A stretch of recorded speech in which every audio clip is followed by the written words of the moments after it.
Assalamualaikum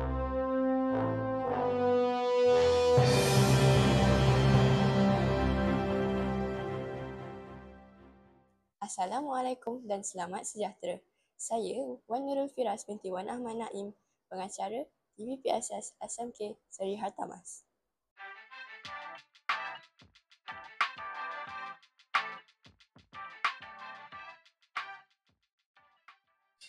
Dalam era globalisasi yang semakin maju ini, bahan digital telah menjadi suatu aspek yang penting dalam kehidupan seharian kita. Dengan penggunaan bahan digital, akses kepada maklumat menjadi lebih mudah, pembelajaran akan menjadi lebih efektif dan inovasi sistem pendidikan juga dapat dipercepatkan. Sebelum kita mendalami topik ini, mari saya terangkan sedikit tentang apakah itu bahan digital.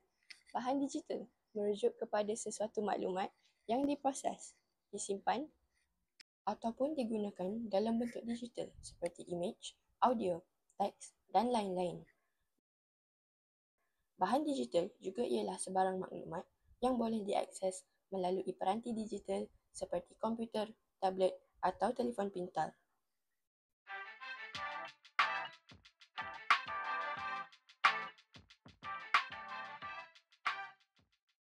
Pada zaman dahulu, pendidikan bergantung hanya kepada penggunaan buku teks, nota dan pembelajaran sesi bersemuka.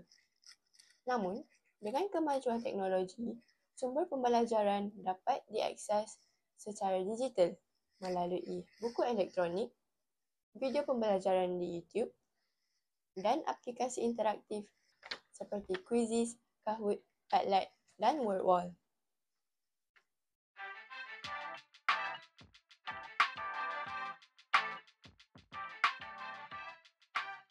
Walaupun bahan digital mempunyai kesan positif terhadap pendidikan negara, terdapat juga sisi negatifnya.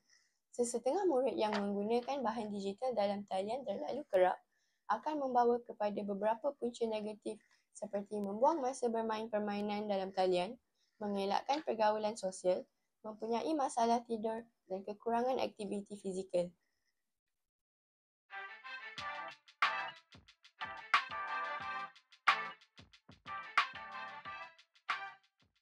Oleh sebab itu, marilah kita sebulat suara menyelesaikan hal tersebut dengan elakkan penggunaan bahan digital secara berlebihan.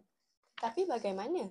Penasihat daripada ibu bapa, mereka sebagai ibu bapa adalah contoh yang terbaik bagi anak-anak. Kedua, mengadakan kempen penggunaan bahan digital yang akan menyatakan baik dan buruk bahan digital. Dan yang ketiga dan terakhir, sekatan kerajaan terhadap laman web dan aplikasi tertentu.